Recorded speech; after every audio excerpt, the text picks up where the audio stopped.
2nd Ranger Battalion. I was E6 when I left Vietnam, January 1st, 70.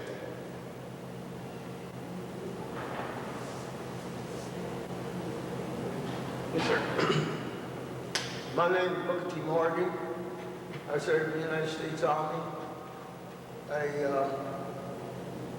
left Langston University at the end of the sophomore year, first semester. Was inducted in Oklahoma City, sent to Fort Riley, Kansas. Fort Riley, Kansas, taking 2 weeks of basic. Then they, because of my score, they sent me to OCS. And while at OCS, they transferred us to Fort Campbell, Kentucky. After being in Fort Campbell, Kentucky, the Korean conflict broke out. I was transferred to Fort Hood, Texas, being called Camp Hood, Killeen, Texas, to serve as combat engineer. And I was promoted within 6 months from a private to a corporal, and from corporal 30 days became platoon sergeant.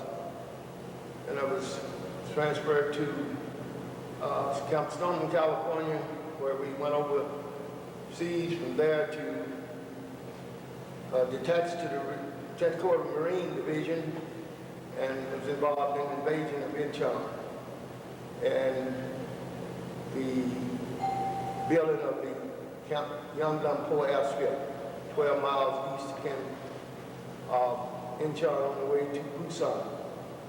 And I've served as a platoon sergeant all during this time. My name is Jesse McClain, United States Marine Corps retired Master Sergeant. 20 years active duty, 10 years reserve. That period of time I served various duty stations, various countries in the world. I had two tours of duty in Vietnam.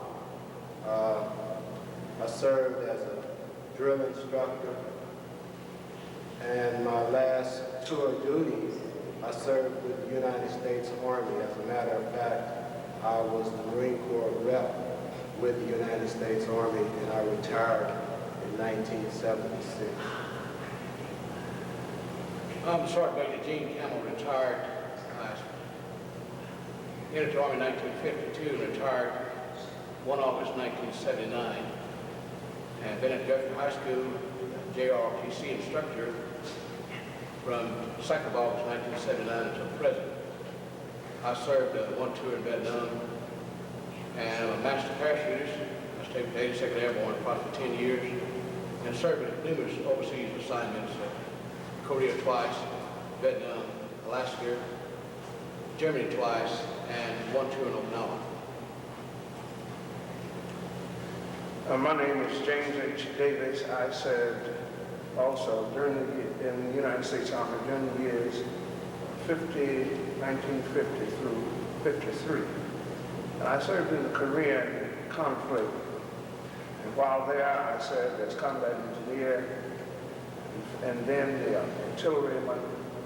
I moved to chief of section for the 58th Armored Field Artillery Battalion, and then to the 135th Field Artillery Battalion, where I served as chief of section. I served also as a reconnaissance sergeant with the 58th Field Artillery Battalion. I served for 18 months in Korea, and subsequently returned to Camp McCoy, Wisconsin, where I taught at the age of 19 mine warfare. After completing a school in mine warfare at Fort Knox, Kentucky.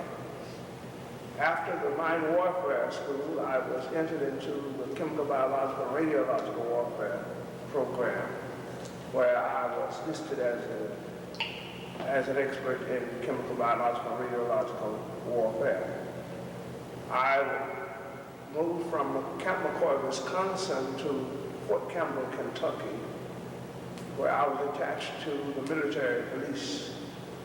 I served as keeper of finances for the fort stockade at Fort Campbell, Kentucky, and I was discharged from that point. Before that, I had been offered a combat commission, and I turned it down because it required another year to 2 years in Korea. I was in the officer cadet training program at Fort Sill, Kentucky, and Fort Sill, Oklahoma, when I was called to Korea. So I decided not to go any further than that. I'm Gordon Moore. I'm the curator of the Oklahoma Territorial Museum. I'd like to take this opportunity on behalf of the staff of the museum and the Oklahoma Historical Society to welcome you all here. We really appreciate your participation in this interview. Mr. Jones? Mr. Heinz. Pardon? Heinz. Heinz, okay.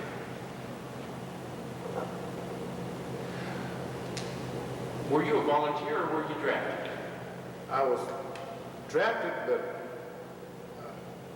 I talked to the recruiter and he said, I'd asked him personally, I said, I just don't want to go in as a infantry person. I know I can do better. And I was asking him for advice on how to go about ensuring that I would receive a school. And he asked me to volunteer the draft. And I said, well, what difference would that make from my being drafted or volunteer draft? He said, it would only change your prefix from US to RA and guarantee your school in writing. So he guaranteed me a school. It was no Pacific school, but he guaranteed that I would get a school. And through my testings in Oklahoma City at the federal building where we was being inducted, a battery and series of tests that all candidates must take.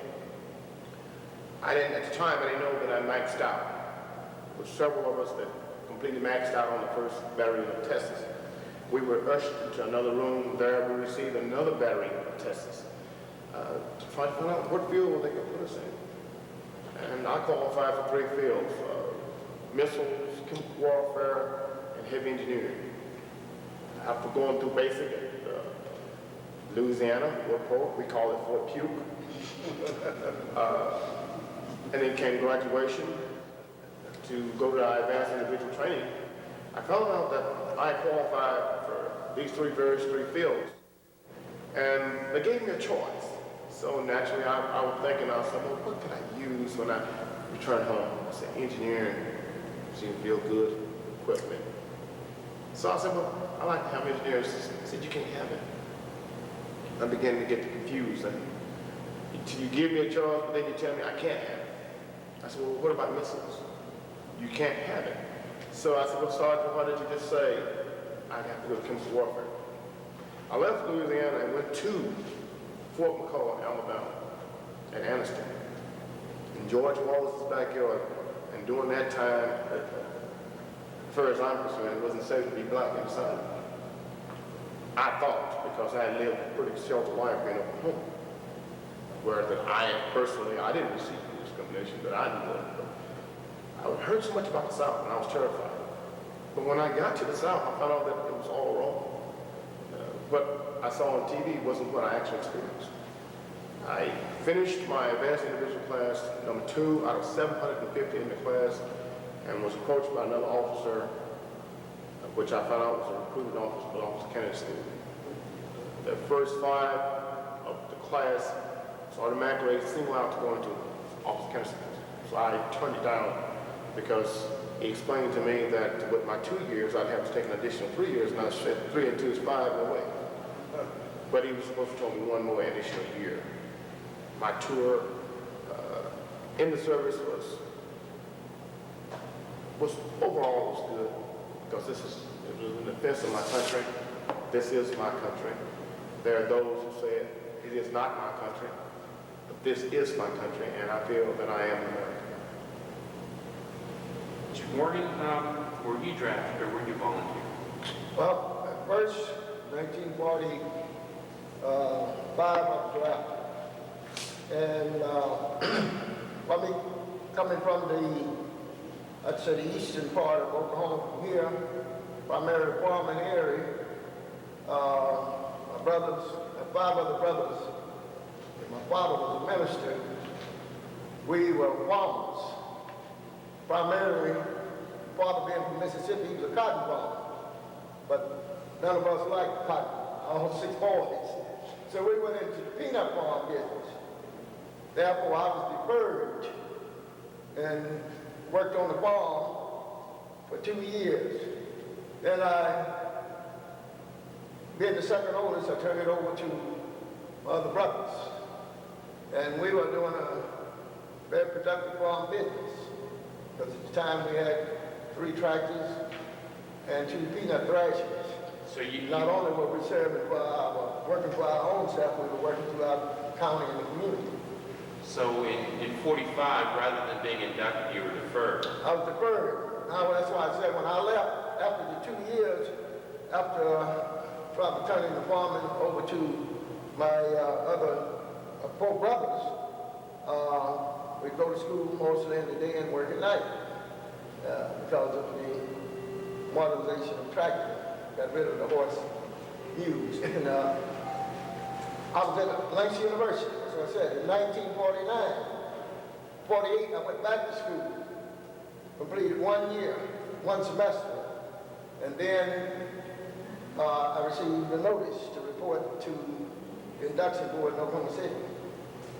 And then there, they said because I was no longer on the farm, I was to be inducted into service.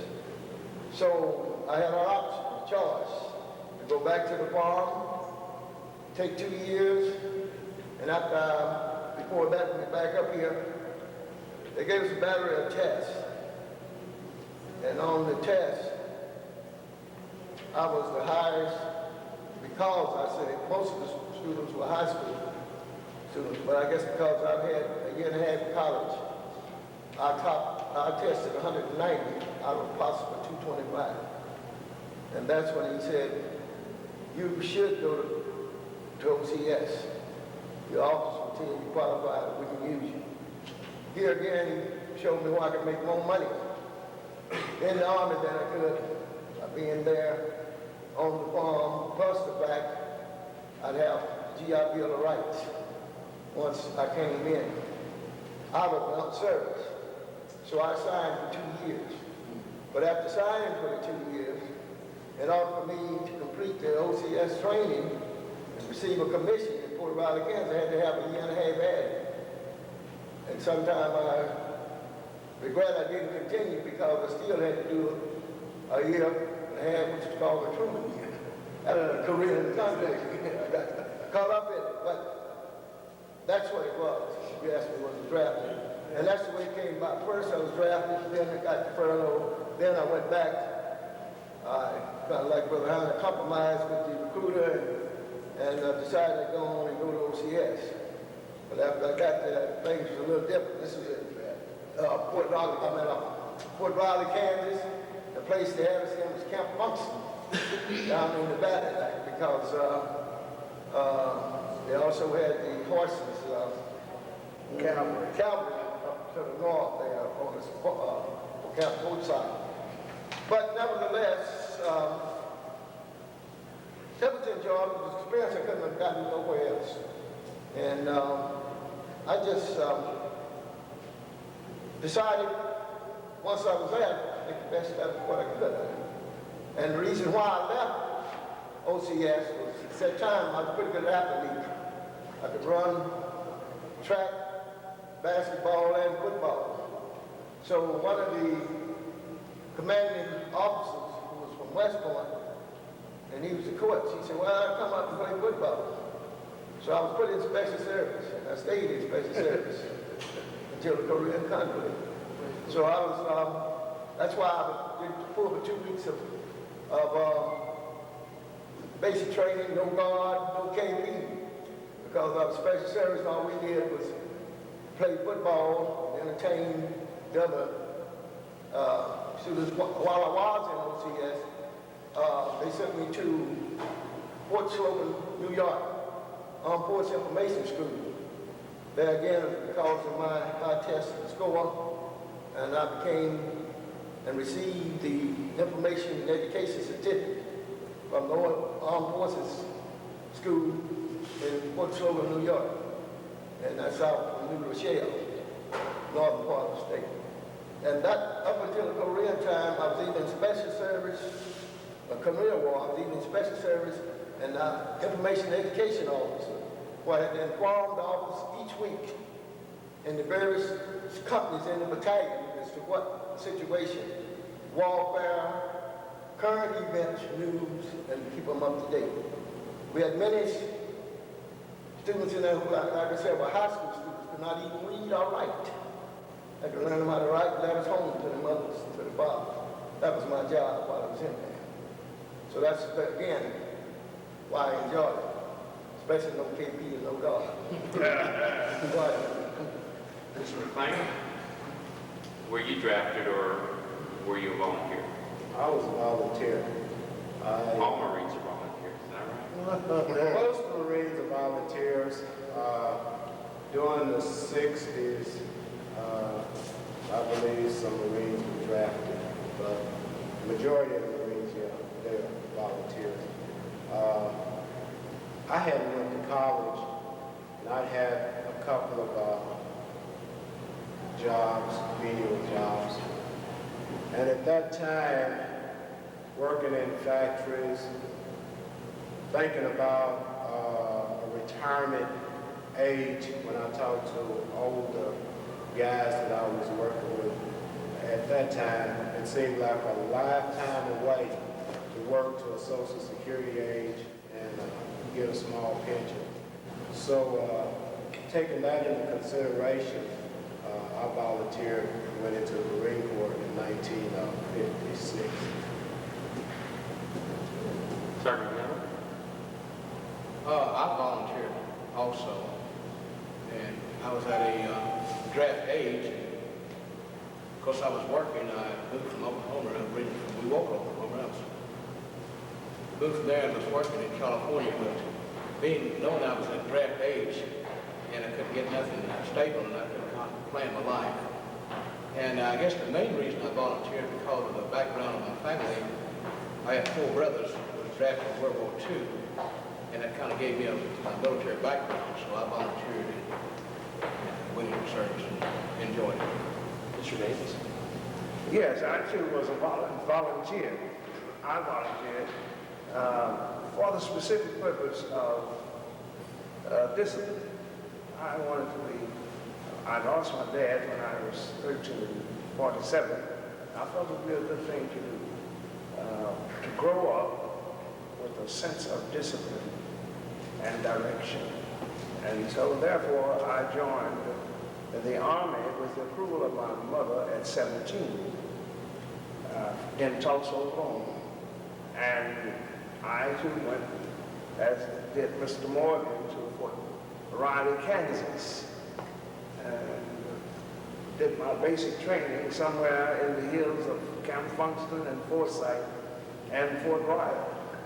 I, at the time, was called on to sing quite a bit. Someone found out that I did solo work, and so I was called on to the main campus by the chaplain, who then was Colonel, I don't recall his name, but at any rate, he was instrumental in helping me to get transferred into the artillery. That's what I had volunteered to serve in, the artillery. And so I wanted to be in the artillery, and the colonel made it possible for me, following Thanksgiving of 50, to go to the artillery here in Fort Riley, at Fort Sill, Oklahoma.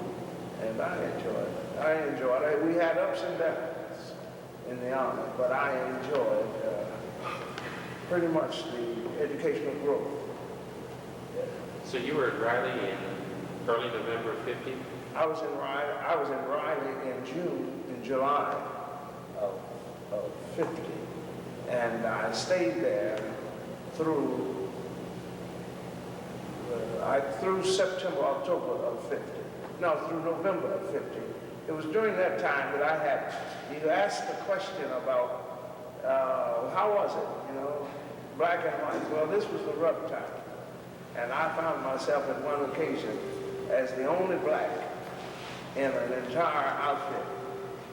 And I received quite a few marks, of course, and we had quite a few fights. There was a Mexican fellow who was along with me, and we shared combat duties. We had to fight everybody in the building. Go to bed and they'd sling cigarette butt cans down at us, you know.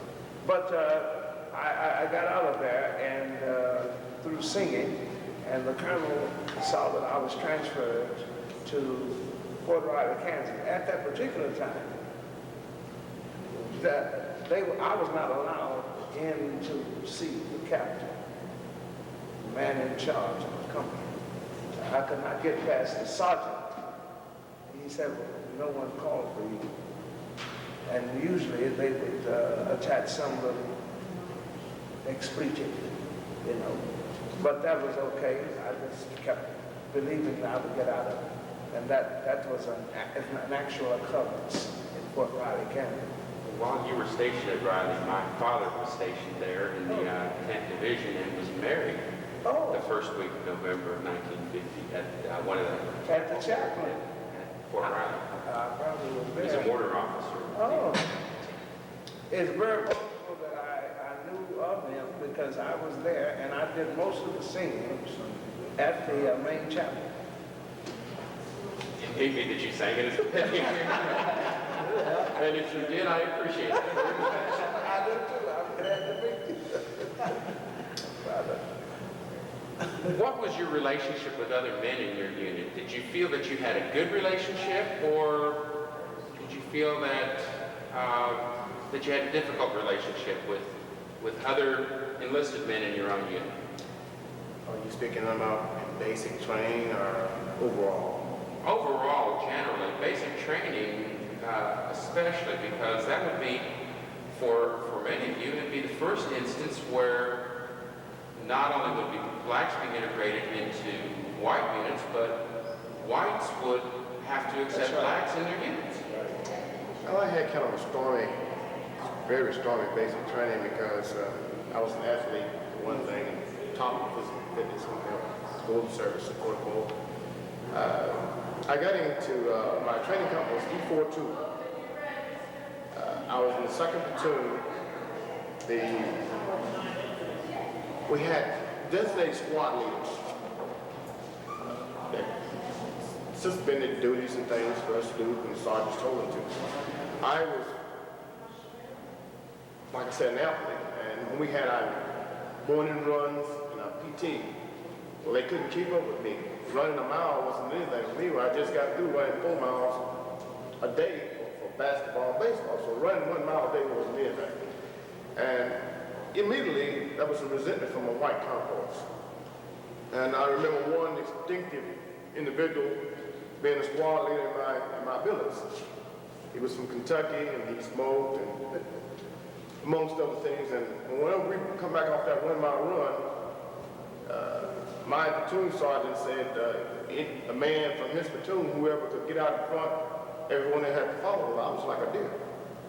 I'd get out in front, and that'd make everyone else drive harder to catch it but me.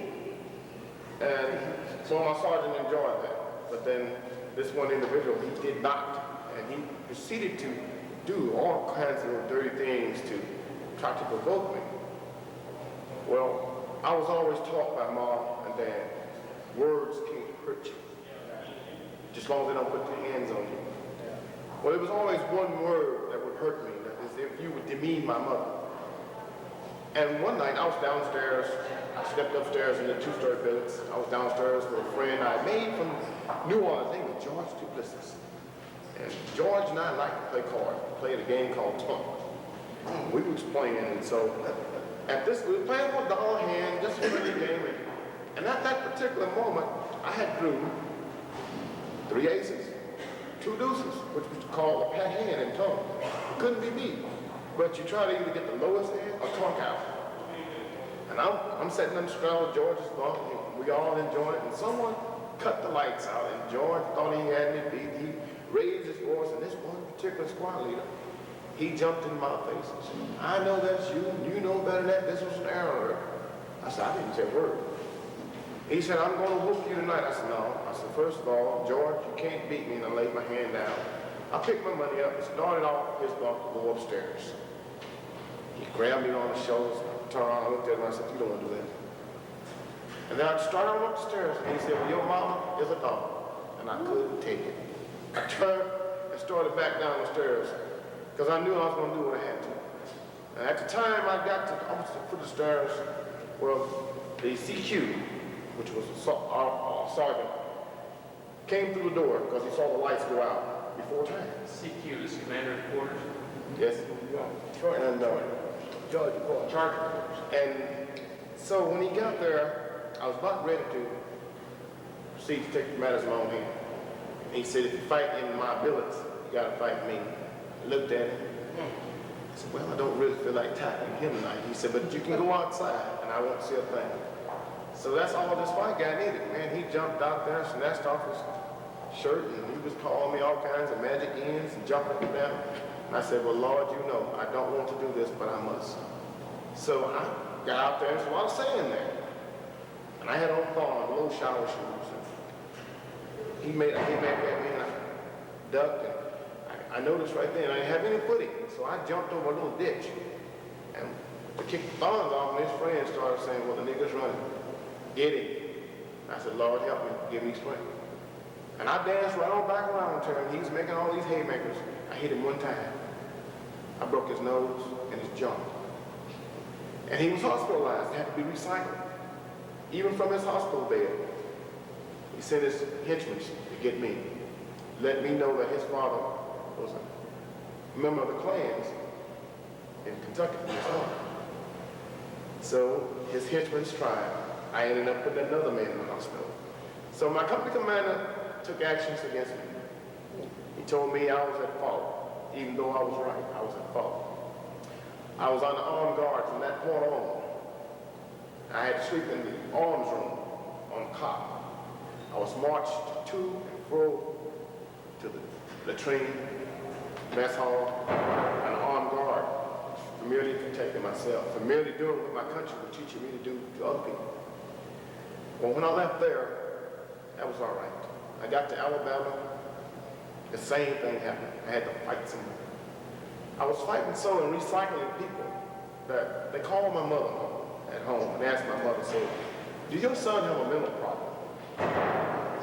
And my mother said, no, he don't have a mental problem. I said, well, he's fighting and recycling people. He's breaking people up. My mother said, well, you must be doing something to him first. He was never taught to start a fight, but he was taught always in it, but he couldn't. And he said, well, yeah, he's never started one, but he sure is breaking up people. And I had a reputation, and then everybody at Fort McCullough got so upset with the company that we was in. We was called the Dirty 503rd. It was 175 blacks out of 250. We was from New York, Chicago, Detroit. I was only Oklahoma. And everybody picked on Oklahoma, being steers and queers. And they couldn't see no horns on me, so they thought I was a queer. We fought. We fought so hard that our company commander was afraid to come out and get in front of us, because he never knew what the Dirty 503rd was going to do. And we was got a break from training, and we was at the EMDW club, and we had a few. I know I had more than a few, but I wasn't feeling any pain. It wasn't about anyone. We was enjoying ourselves. Just a few of us together. We had two guys in our company that was barely 5 feet tall, and we called them our mascots. Everybody loved them. Everybody would take care of them. And then came this white group into the EMDW club, and there was no seats. I remember ordering a meal. Mind you, I was in this state of mind I was in. The lady asked me how did I want the steak. I said I wanted it raw. Oh. So we was getting served, and these white gentlemen couldn't find a seat. At the time, we didn't know they were officers, candidates. They reached over the table and picked up the smallest people, two smallest people in our group, and slapped them. Said, get up, nigga. And we was with this one guy named Smitty. He was from Harlem, rugged. And he looked at us and we looked at him and he said, let's go. So we stood up. And we walked out of that club. We wasn't wanting any trouble because we'd already been here. So we had to cross the PT field to get back to our buildings. These officers said, well, they're running. Officer Campbell. We got them down on the bottom of that hill on that PT field and they found out what running was like. It wasn't running. We just pulled the testicle, took the drawer to better fighting ground. And there we proceeded to give them one good thrashing, which we did. And we got in trouble. It didn't matter. At that point, they had vexed us so that we didn't care anymore. And we made a vow that day, that evening on that field, that before we left what we called, we was going to go from one end of that base to the other. And we was going to whoop any and everything that got in our way. They got us off that base 2 weeks before we were supposed to get away. And they busted us the dirty 503rd up. I went to Georgia and other people went other places. But all my tour and service, I only served one other Oklahoman when I left with 2 plane loads of us.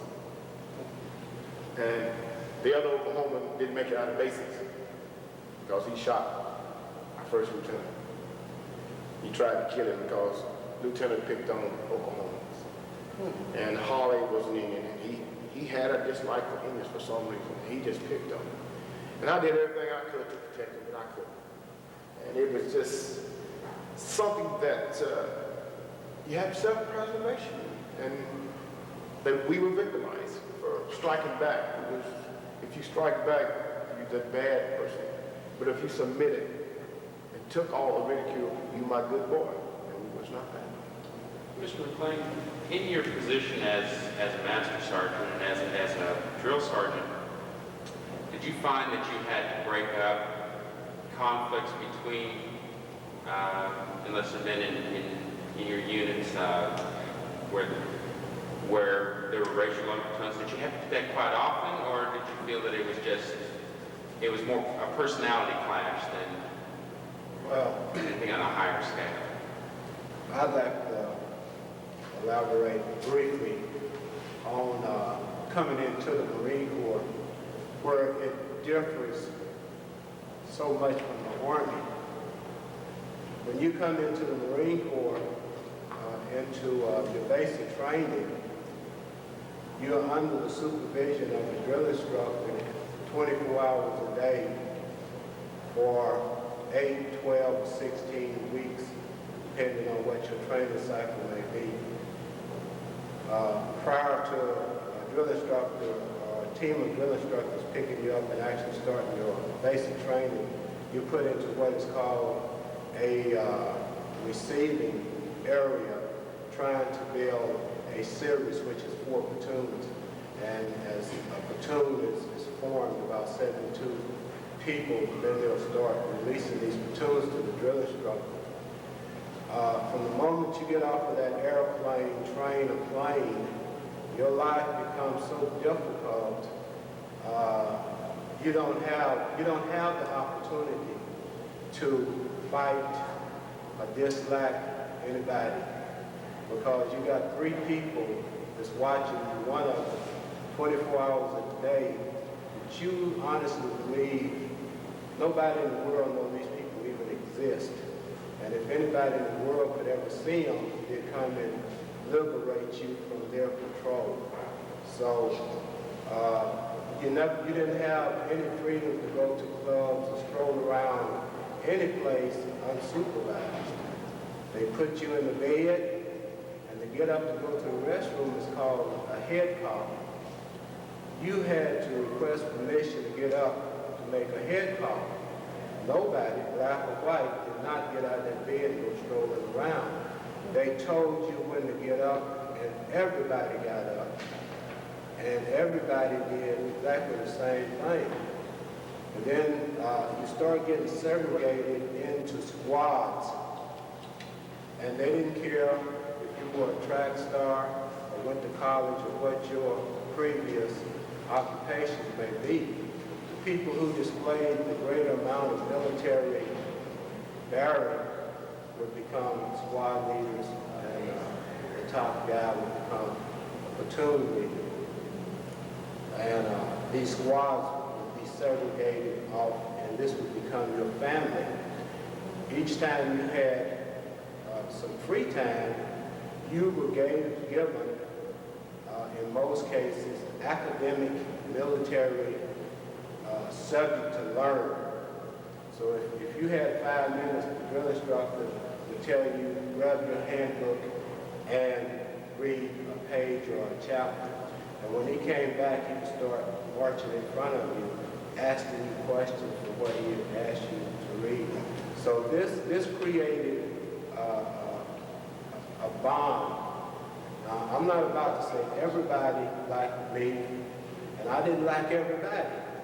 But we were forced into a situation to that drill instructor was our common enemy. And it took all of us working together to survive. And we thoroughly believed that they could kill us and throw us any place because nobody left out here in the civilian world knows such a place exists. And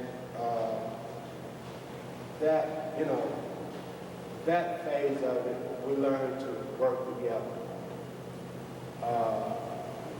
I married real young, and right after I got into service, so I did not live in the barracks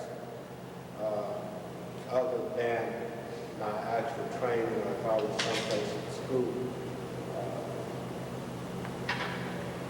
Personalities, a few conflicts, I guess. Being called names, sure, that went on. I don't think, and I know for a fact, I was never involved in a near racial thing as a conflict or riot until the 60s and the 70s when the nation as a whole was in an unrest state.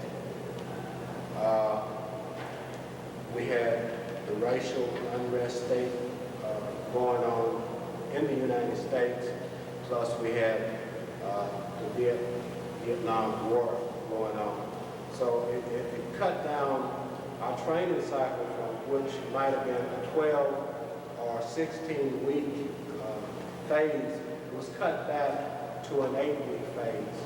So you missed out on a lot of this discipline that you would have received if you would have had an extended period of time to do this. So I found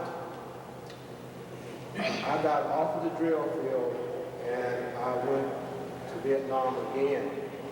Well, the Marine Corps that I was serving in and my Marine Corps and the Marine Corps that I went to in Vietnam was not the same Marine Corps. We had black unrest, white unrest, and narcotics.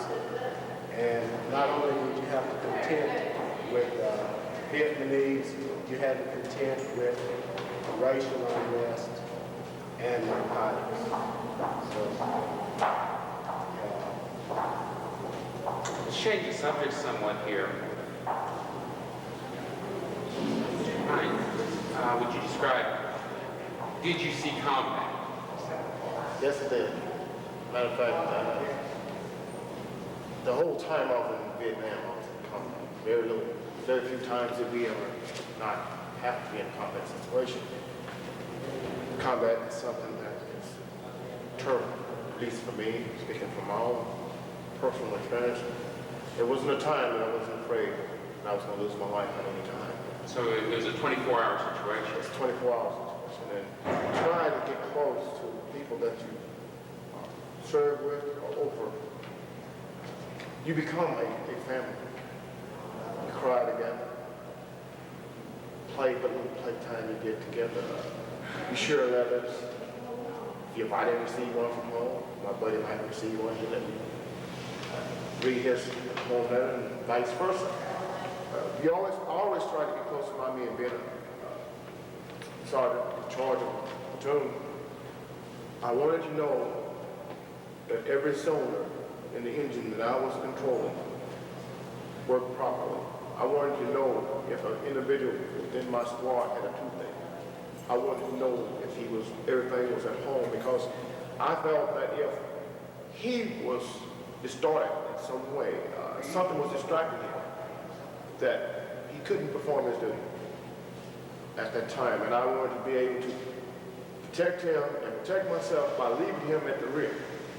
And protect the other men in your charge. That's right. Because if everyone's relying on everyone else, and you can't rely on someone, then it jeopardizes other people's safety. And that's exactly what it was like for me, because I did not want that responsibility, but it was given to me.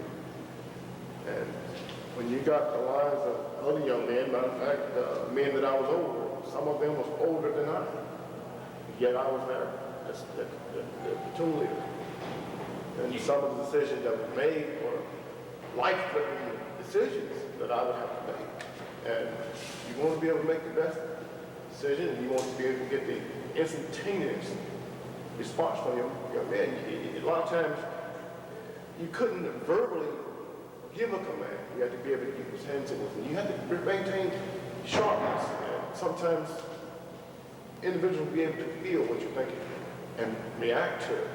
Because of first time in the United States history of military warfare was this a jungle warfare type situation, guerrilla, which was something new. That's why we lost so many lives, because we were not used to guerrilla warfare tactics. And we were also, it was a learning experience in the field. Learn as you go. Let's take a short break here. Mr. Morgan, were you in combat? Yes, I was in combat from day one of the invasion of Incheon.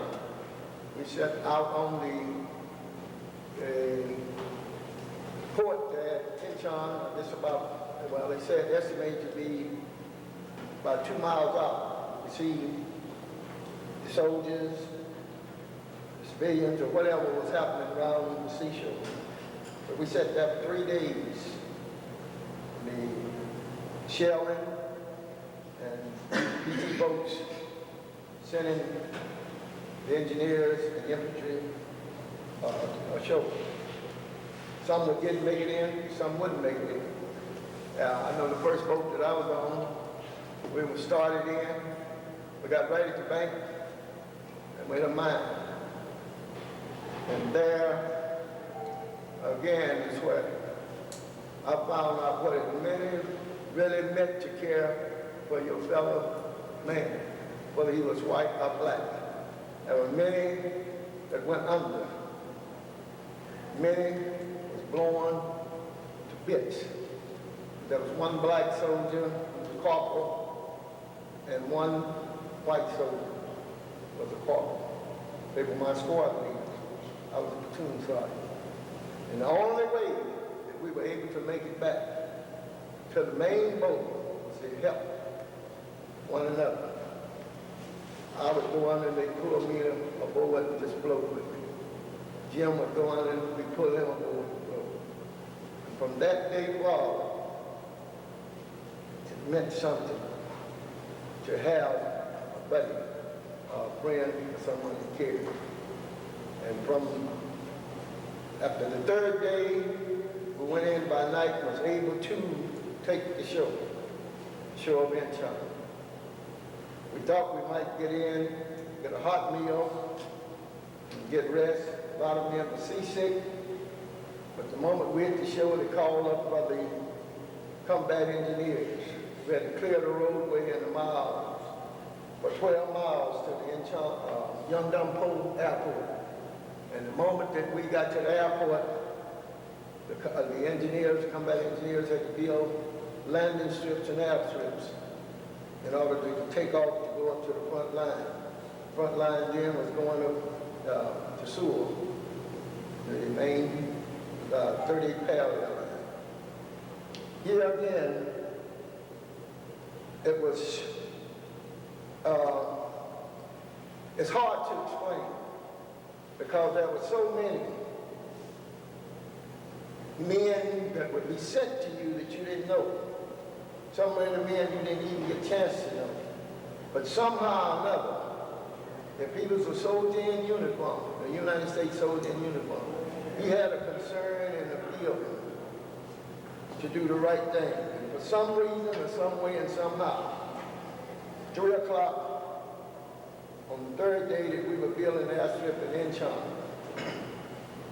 my entire team was wiped out with the exception of one squad leader.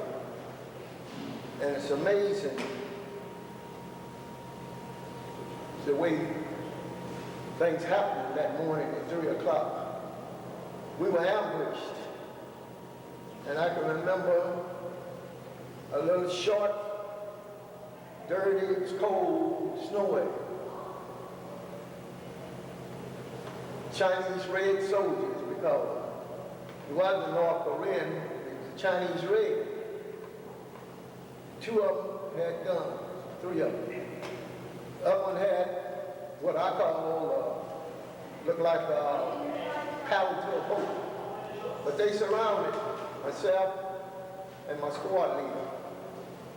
And they said to us, "You black soldiers, why you come here and fight? Why you don't fight in America?"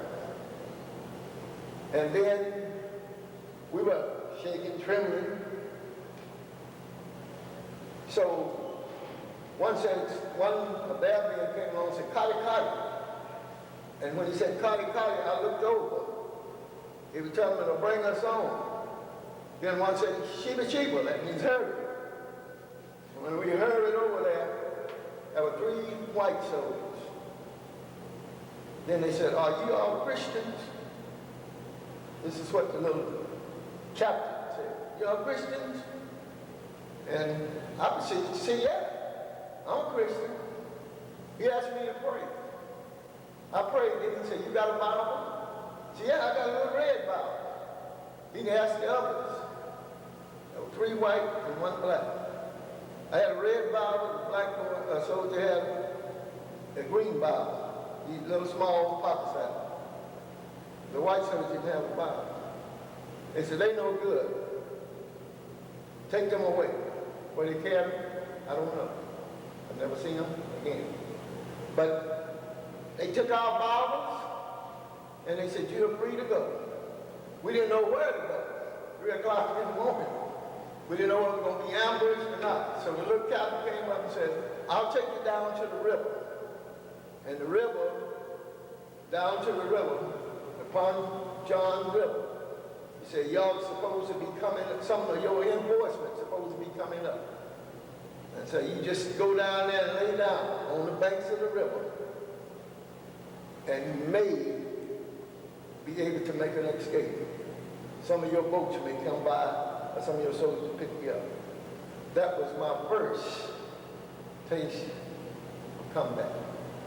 The worst and most all we went after that, the next morning, true enough, the Air Force was flying over, dropping bombs, bombing the airport because we were moving on, retreating to go down to the Pusan Peninsula. That's what the 524 Double Deuce was, and the 24th Infantry. And they were making another push to go up to 38 Parallel, go to take over Pork Chop Hill and Pangee. And then there, again, I was moved from, was on detachment with the 10th Corps Marine Division. They moved us from the 10th Corps because only 2 of us left and put us in the infantry. And when we went up with the 224, we called 5 Double Deuce and the 24th Infantry. And we marched and fought our way to the Parallel.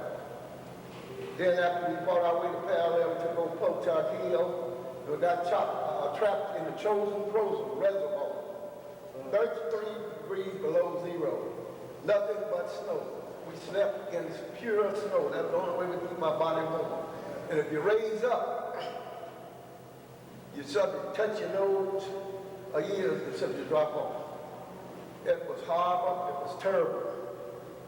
But here again, you could see those little red Chinese and North Koreans would come up out of that snow singing Banzai. And when they holler Banzai, that'll be 1,000. And every 15 of them, 1 out of 15 had a rifle. But they come at them. And they just overpower you and they take theirs. But we survived it to help the Lord some way. And the fact was that on the day that we marched to the Yellow River, General MacArthur gave the orders to keep pushing, to take the river going into Manchuria, China. And we were on our way. We were at the riverbed in the crossover. And a lot of the soldiers had made it cross. Seemed like nothing at the river but a bunch of women. And those soldiers were going for the women. And the women was coming off the river to meet. MacArthur gave his orders to take over. Our commander came by and said, withdraw, pull back. Truman gave the orders not to go any farther. And they said, retreat, hell. I don't know who gave that order, was it MacArthur, was it our battalion commander, or who, or division commander. But anyway, the next morning, we got the word President Truman had fired General MacArthur. And we retreated back to Young Dumb Pope, which is on the other side of the chosen broken, over the mountain. And as I've always said, God was on my side. He had a whole division of soldiers, both white and black, and we had some Italian soldiers with us. Not Italian, down around Australian was and they had very, very high esprit de corps. People used to look like big cowboy hats, and they were all tall and rugged, but they were a part of our division. And we came together and had one big feast, and they asked the chaplain that we'd all come to the big tent at the headquarters and have service. And he said, from this end of this service, we will be taking some combat veteran to Japan for R&R, back to Tokyo. We'll also take 5 from that group, or from this division, and put them on waivers to go home. And that's when I said, I know the Lord was on my side, because out of 3,560 men, Sergeant Morgan's name came out of the number 3 wash tub. And that's the way they did it. Retro in the tub and full name. And when he said, Sergeant Morgan, RA 18, 23, 34, 44, 90, I said, glory to the Lord. And we jumped and shouted. But that was the end of my combat. Just like, and the things were hot. That was the day after President Truman fired MacArthur. And I said, ever since then, I said, I know there's God. Somewhere, because there's nothing but God can brought me out of that situation. And then I didn't even wait around to see who the other 5 before me had worked, but there were 5 of us. And we met in Tokyo at R&R, which was processing to come back over. Then I found out who they were. And at that time, like Brother Heinz, I never met in Oklahoma in the unit out there of all that time, 3 years and 6 months. And I met Fred Brown from Tulsa, Oklahoma, who was driving for the commanding general of the 10th Corps. He was one of those that was coming home. But his job was to keep the Jeep shine for the general and keep his shoes shining, and he did. His brass and all that. Mr. McClain, what's that combat experience for you? Well, I was stationed in Hawaii when we received our orders to move out. And it was real short notice. We received orders to move out in the morning, and we were on buses taken down to Pearl Harbor and aboard ships in one day. It was say bye to your family, get on the bus and go to the ships. They kept us there in the harbor overnight while as rumors go into service. Rumor was we were going to get off the ships and go back to Canyon.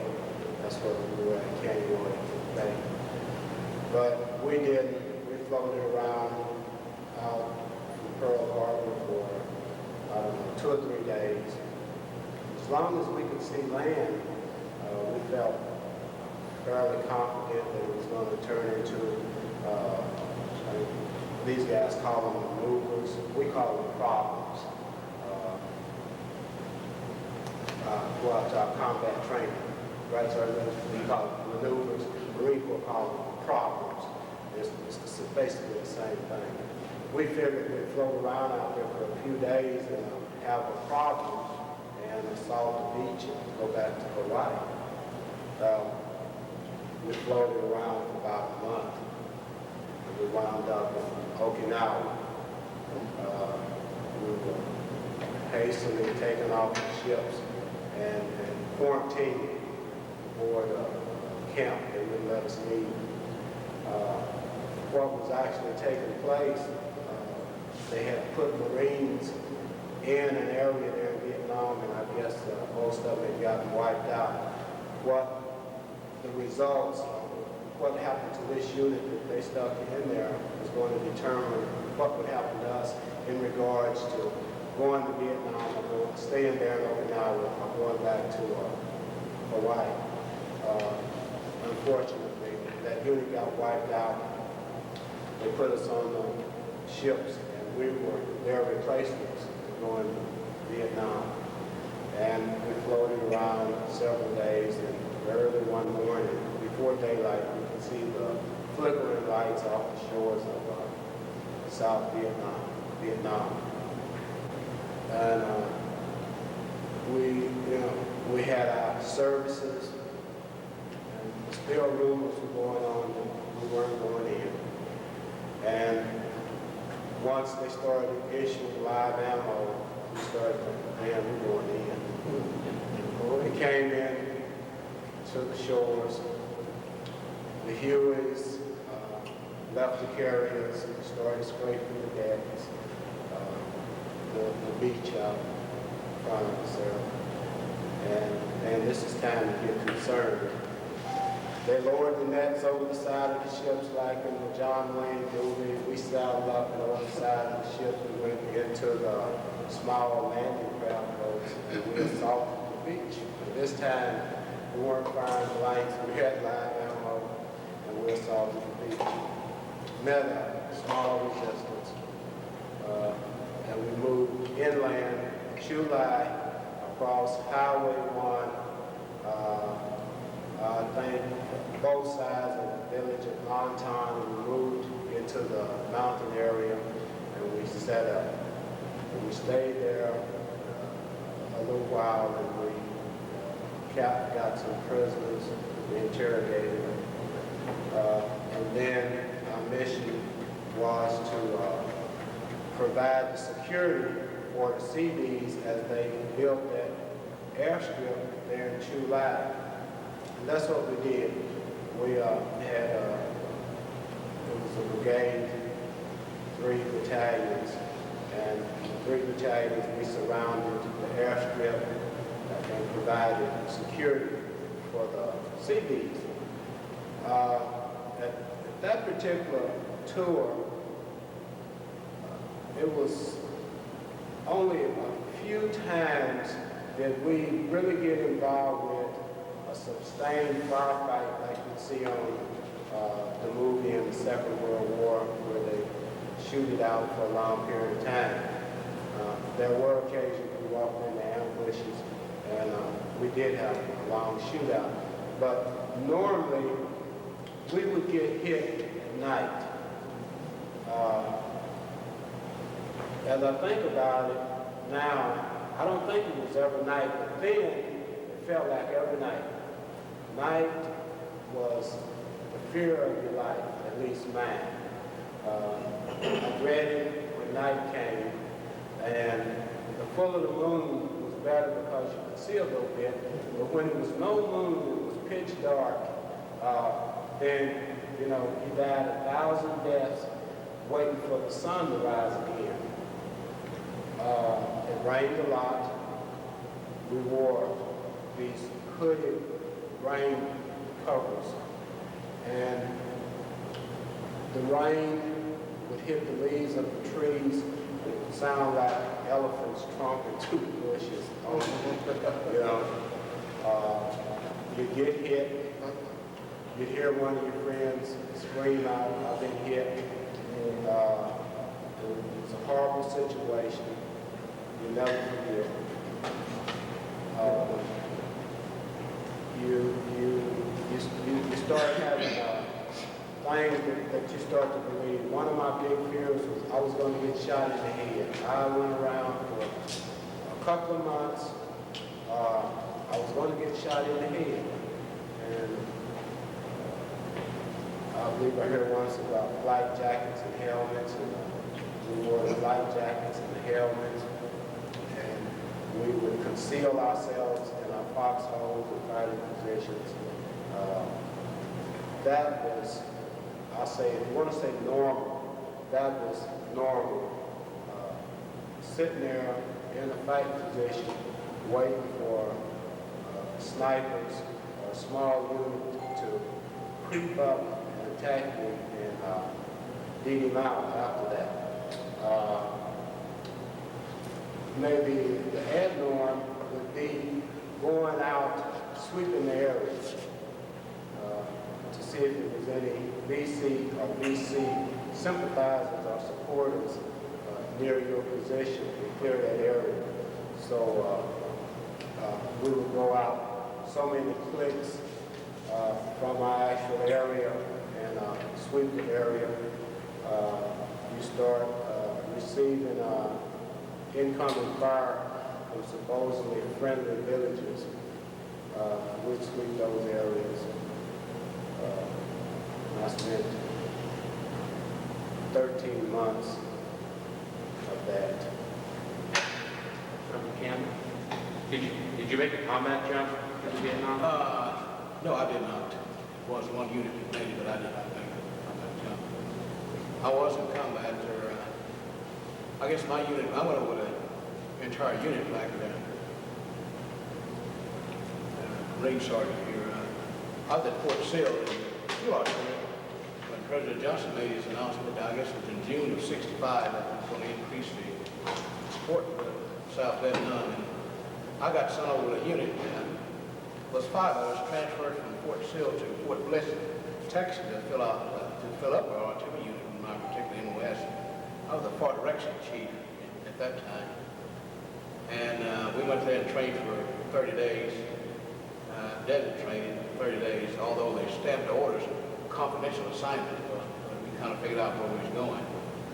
And we troop trained from Fort Bliss, Texas to the port of embarkation in Oakland, California, and boarded ship there and went over to the unit. And I spent 51 days on the ship getting there. And we thought that was, we'd rather be in combat because I stayed seasick about 52 days, seemed like. But anyway, we got there, and we were in general support of the 1st Infantry Division because I was with the heavy artillery. They assigned me to heavy artillery. I was in medium artillery at Fort Sill. But when I got to Vietnam, I was with a 175 8-inch battalion, composite battalion. And we went in at Poop Bend. That is approximately 60 kilometers north of Saigon. And the 1st Infantry there, and we were in general support of the division there. And of course, my experience in combat was, I guess, being in field artillery, you're a little bit behind the line we thought we were, but as you know, in Vietnam, there's no line. The line was all around you. And of course, we had infantry as our security, so we felt a little bit more secure in being in the field artillery. But I spent 6 months there, and then they split the units up. Those units who went over, those outfits went over the whole unit, they split them up. Half the unit went other places that stopped the whole unit from rotating at the same time.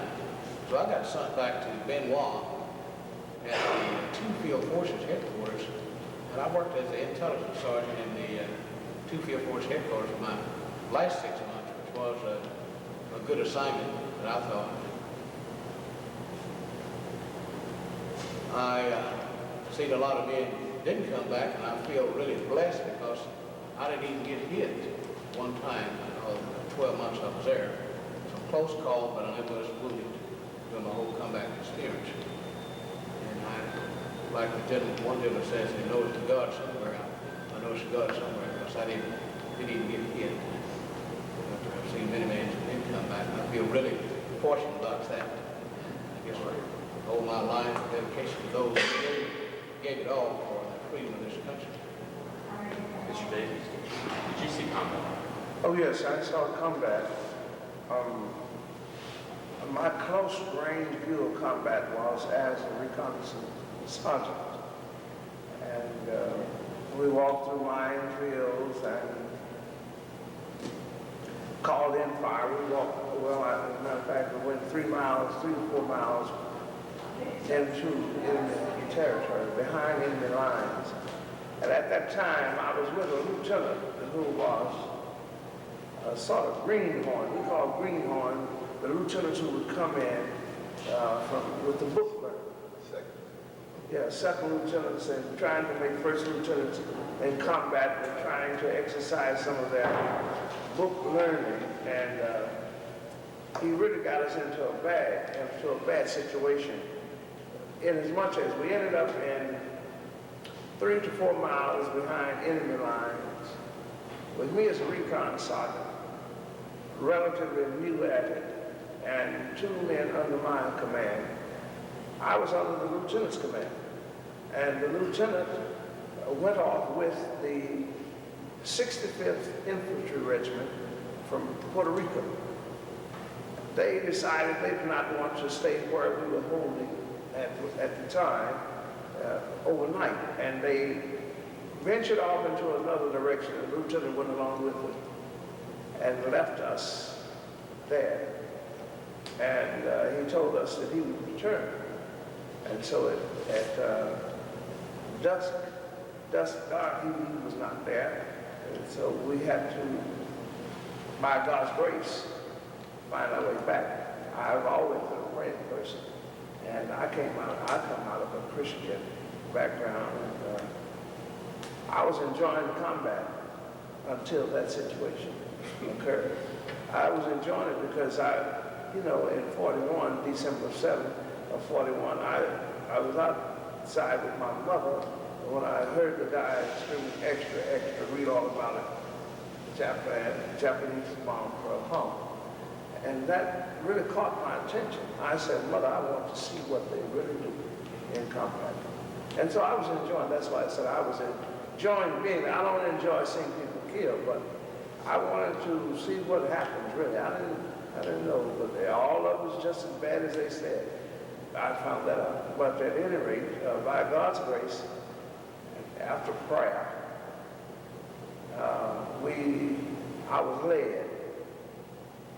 I was led by divine power to back 3 to 4 miles into my outfit. And the young men who were older, I thought them young, they were both older than I was. I was 18 at that time. And these men were in their 20s, but they were under my command because I'd been in the career longer. But at any rate, we ended up in our outfit at the right place. And we received accommodations for that, but a lot of things became mixed up and lost. No recognition after on the record in my discharge paper does not reflect that. But yes, we saw combat.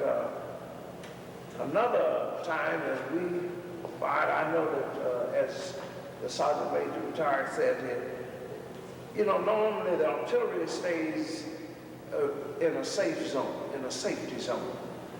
Well, we were in I guess mile or 2 miles away from the combat area when I was in the artillery at this particular time, but we fired all day long. We started firing at 6 o'clock in the morning, and we did not have a ceasefire until 9 o'clock. Well, at that time, I had lost hearing in both ears, and the hearing in my left ear returned, but the hearing in my right ear is still gone. But the Army did not recognize that as a serious injury or an impairment. And so I did not receive any disability for that. And I was wondering about the sergeant, the Marine sergeant, because we ran into many Marines in situations when they would seem like they were overpowered every time. I never saw a Marine. It seemed like the 3rd Army Division was constantly pulling out Marines. I think Mr. Morgan is still speaking about what he was doing as a combat soldier and infantryman, and I think he can back that up. But I was wondering about the Marine sergeants. How you said you were worried about getting shot in your head. Did you get shot? Were you shot? Many times, I was going to say, the thought of being hurt deterred the full work of the soldier. With me, my intent was to go there, and if I were to get killed, I had a $10,000 insurance policy that would go to my mother, and that was my main objective in Korea. I had no idea of coming back. It did not matter, you know. I knew that my family, my mother, would be well cared for in that regard, because in 1950, $10,000 was good. Yes, I did see combat. Mr. Heinz, did you receive any commendations or medals? Yes, I received combination medals. I was wounded 3 times. Not that I was trying to get any Purple Hearts or Bronze Star or silver. It just happened to get that. My main objective first combat was to, at all costs, sustain my life. And in sustaining my life, maybe those who were with me. But there were many, many trying moments. There are many of my comrades now who are lying there, missing in action. And there's no compensation. There's no amount of medals that can soothe the agony that I feel in my heart.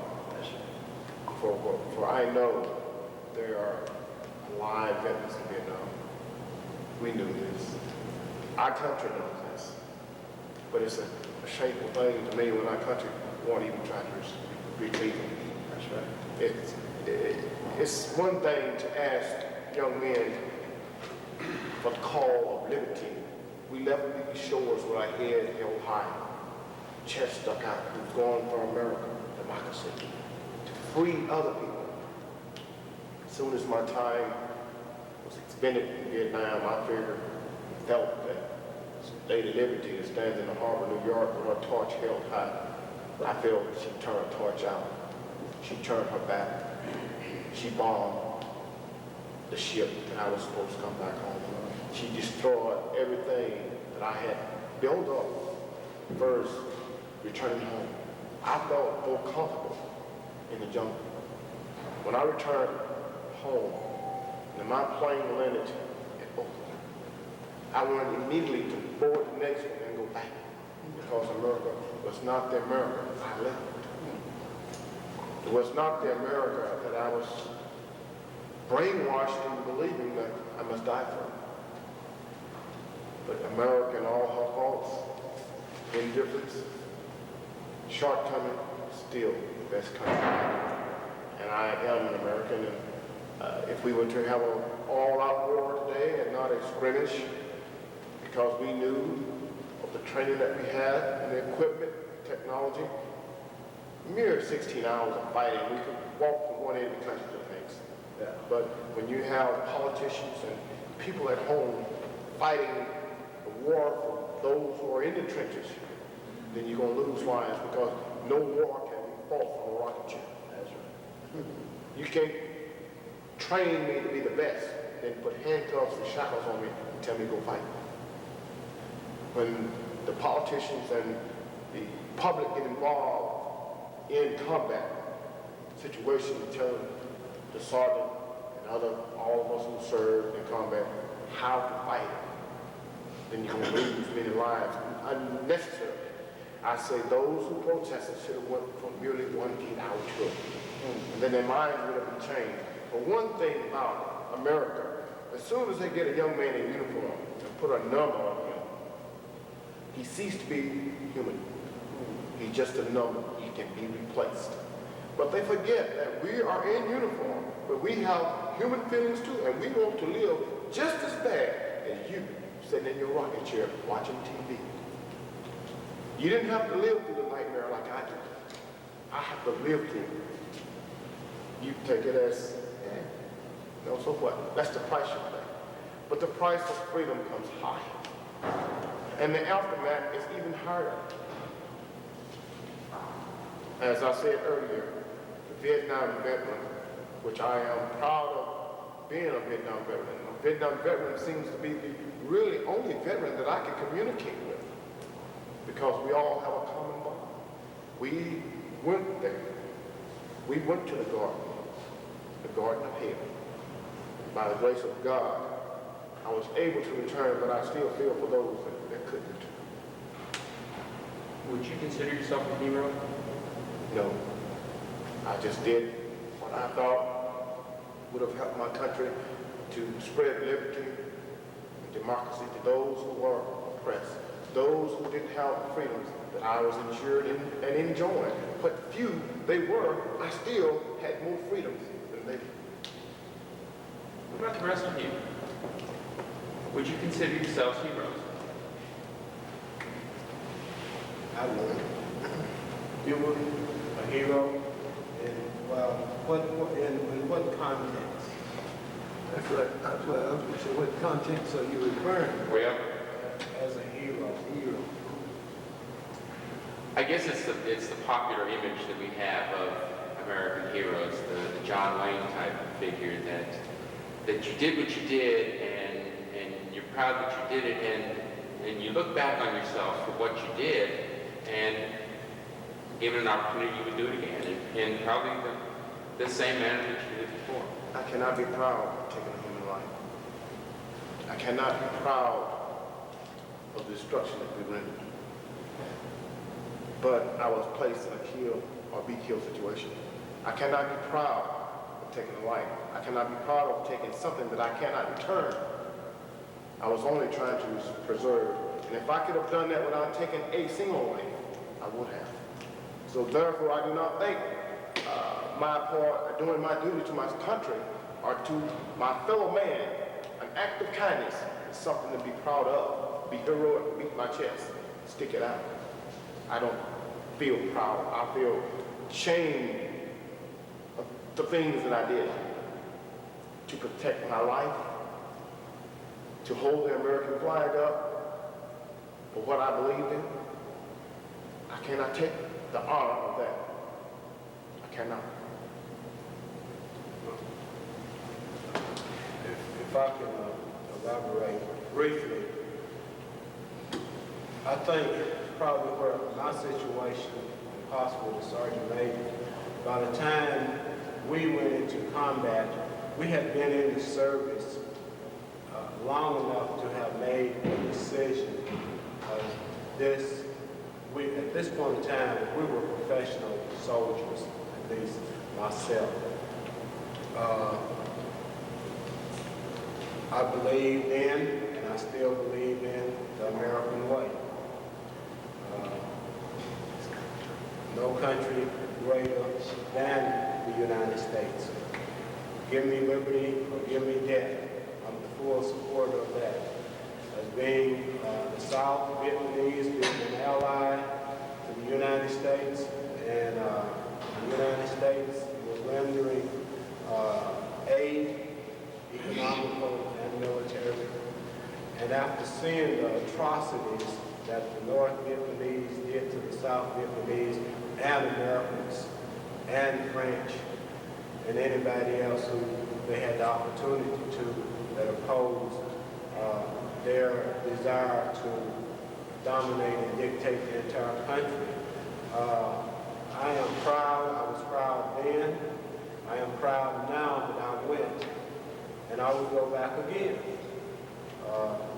You can't read in the newspaper or see something on TV and get the full effect of what someone else did or what motivated things to happen. But I'm glad I went. I was a professional soldier. I was called on to go. I was not happy to leave my family as no one else would have been. I was enjoying Hawaii with my family. I went through the period of the loss of my family, but first and foremost, I was a Marine. And I went, and I did what was expected of me, and I'm proud that I did. Now, one thing I would like to clear up, I can't get out of my mind when I say getting shot in the head. I think maybe if just about all, and I'll use the word of great men, great leaders, most of the people had some kind of fear or a fluke about them. I did not go around Vietnam trying to hide my head. No, I was with the 4th Marine Brigade. We were the hunters. We had bounties out on us. We went in and we cleared them out.